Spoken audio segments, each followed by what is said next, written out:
Magandang araw sa inyong lahat. Ako po si Anding. Isa ako sa mga tauhan ng Noli Me Tangere ni Jose Rizal. Bilang isang kontrabida sa kwento, nais kong ibahagi sa inyo ang aking pananaw at saloobin. Ako ang pinsan ni Maria Clara at isa sa mga tagapag-alaga sa kanya.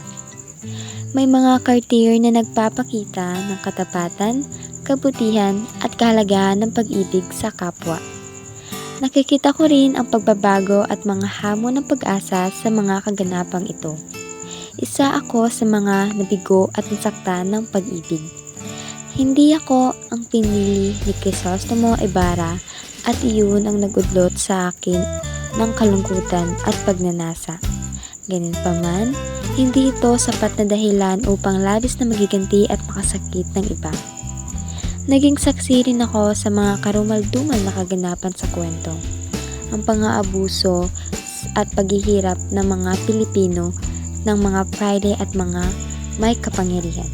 At sa bandang huli, ako ay isang karakter ng isang nobelang, ang Noli Me Tangere ni Jose Rizal.